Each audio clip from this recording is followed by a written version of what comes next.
We begin tonight with a correction. On Friday night's show, we did a long report on people yelling at their member of Congress, or at least, if not yelling, at least challenging their member of Congress persistently. Republican members of Congress who voted for the Paul Ryan Republican budget plan have since had to return home. And at home, where they have been meeting with their constituents, it has been a little bit tense. It has been a little bit testy. People really do not seem to like that vote, and they are not being shy about it to their Republican members of Congress. Did you not vote for Paul Ryan's Yes, bill? I did vote Well, for Paul that Ryan's is bill. to abolish Medicare and give people some money. It will not be the Medicare that we know. You asked if I voted to abolish Medicare, but I Well, you did did not vote to abolish Medicare. That's No, what ma'am, I did not that's vote what to his abolish vote is. Now, the correction we have to run is that in covering those town hall events and covering on Friday night show all of these people getting very upset with Republicans for voting for the Paul Ryan Republican budget, I remarked that just like with the Progressive Caucus budget plan not getting any mainstream national media coverage, Beltway coverage in particular, I remarked that nobody should really expect these town hall events to get any mainstream national Beltway coverage either. Unlike 2009, this is not conservatives showing up and speaking their mind. The media cannot get enough of that. Unlike 2009, this is a different group of people doing it this time. This is people whose dissatisfaction with these members of Congress comes from the Republicans' left. And the media does not cover liberals.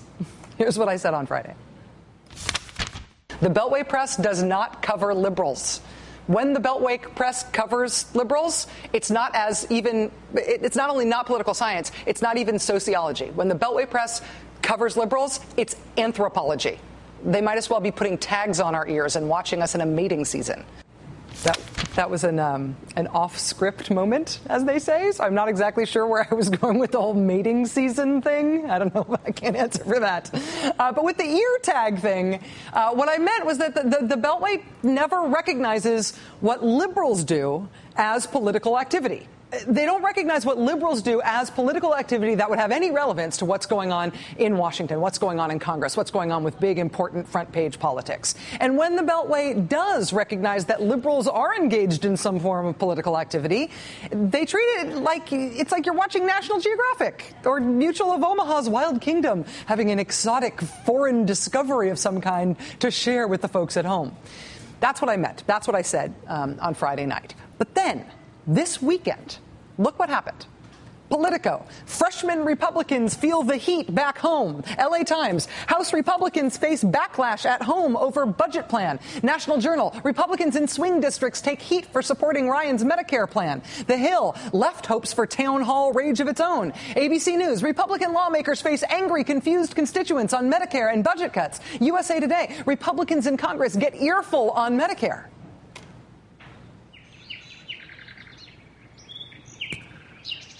You're getting a rare look at what's called an American liberal. The liberal appears to be upset, angry even, about plans to abolish Medicare. We can't know why, but with this liberal ear tag tracking device, we'll be able to observe any other strange outbursts that occur in the liberal's natural habitat. It seemed like such a good idea when we came up with this. Anyway, so that's my correction. As of this weekend, there now is a ton of national news coverage about this Republican town hall phenomenon, even though there wasn't on Friday night when I said that. So if I do not stand corrected, I at least stand updated. And happily so. I'm happy to have this tag on my ear and on the ear of all liberals who are interested in this issue nationwide and who are making themselves known. In addition to Republican Congressman Patrick Meehan of Pennsylvania, who we saw before, we also know about constituency confrontations faced by Congressman Charlie Bass of New Hampshire, Congressman Robert Dole of Illinois, Congressman Paul Ryan of Wisconsin, author of the Republican budget, Congressman Lou Barletta of Pennsylvania, Congressman Gus Bilirakis of Florida, Congresswoman Mary Bono Mack of California, Congressman Sean Duffy of Wisconsin. Today, Mr. Duffy, he starred in one of the most memorable pieces of constituent confrontation tape we have yet found. Mr. Duffy just found out that he's getting a new challenger for his reelection campaign next year. Sean Duffy seen here trying to defend his vote on the Medicare-killing Paul Ryan plan by attacking the Democrats' new health reform law, which is the Patient Protection and Affordable Care Act. Mr. Duffy calls it PPACA. Look at PPACA. We're taking $500 billion out of Medicare to fund the program. Or again, yes, They're talking about fraud and abuse in Medicare. You see these things happen all over the country. They're talking about money into Medicare fraud enforcement. 60 Minutes did a huge story, billions of dollars annually in fraud. Let me tell you what. When you have your town hall, you can stand up and give your presentation. Have your own town hall. Wow. Sean Duffy will now be challenged for his House seat in Wisconsin by a former Democratic state senator who said today that Congressman Duffy's vote to kill Medicare was, quote, the last straw for me in terms of deciding to run against him. This backlash to the Paul Ryan Republican budget and House Republicans voting for it, voting to end Medicare, is now causing a small-scale freakout on the Republican side. Even though Congress is on vacation right now, even though they're on recess, House Republicans are going to be holding a conference call tomorrow. It's not a conference call for outsiders. It's not for the media. It is a conference call for themselves. The National Journal reporting today, quote, Republicans with knowledge of the call say that part of the call will be spent discussing ways to discuss the Paul Ryan budget vote with constituents. One source says it's intended to help swing district members, quote, who have been getting the crap kicked out of them. Heavens. National Journal also reporting that some Republican congressmen in swing districts decided against holding town halls during this congressional recess, instead opting for more low-profile events.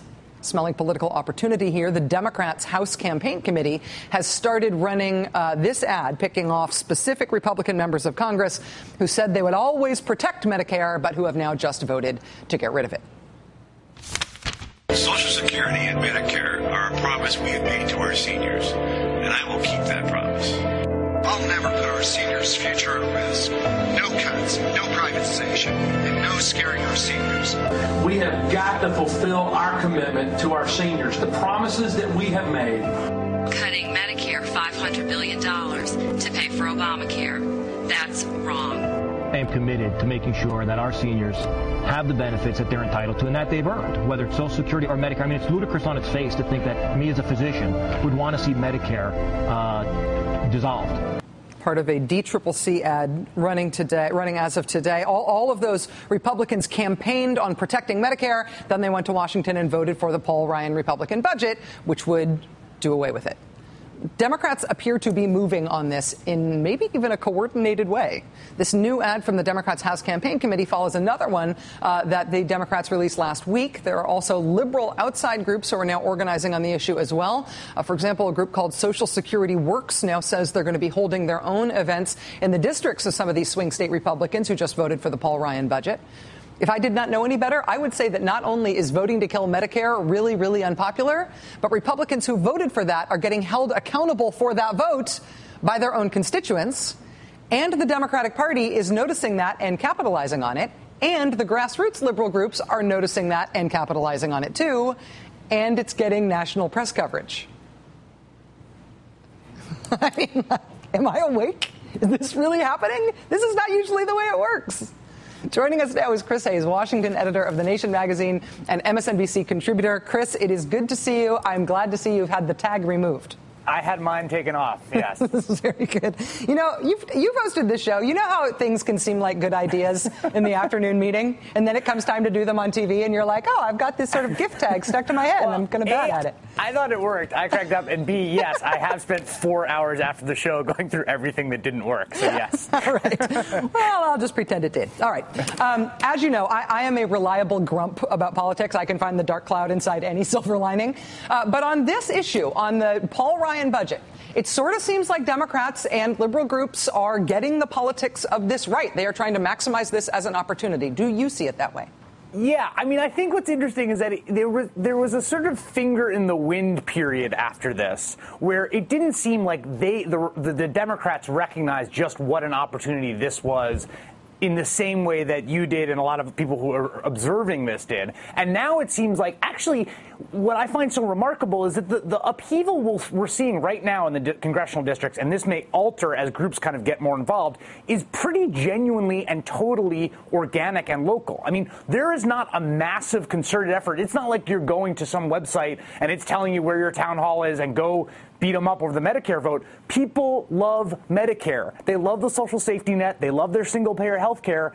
And it is such an outrageous vote that it's actually the grassroots, the genuine grassroots. These are people that just don't like this vote are showing up and kind of leading the charge, and I think in some ways tugging the Democratic Party hopefully with them. And, I'm wondering if, Republicans can read that polling the same way that Democrats can. And they're not dumb about this as a political issue, but I'm wondering if this is a case where the sort of Beltway, non-Beltway disconnect has really worked against Republicans, because there was this rapturous response of the Beltway press to Paul Ryan's budget plan that may have made Republicans feel more safe in voting for it than they now realize they should have felt now that they've gotten home to their constituents, right? There's massive disconnect on this specific issue, on deficits, spending, and entitlement reform, as Pete Peterson and the Washington Post editorial page love to call it.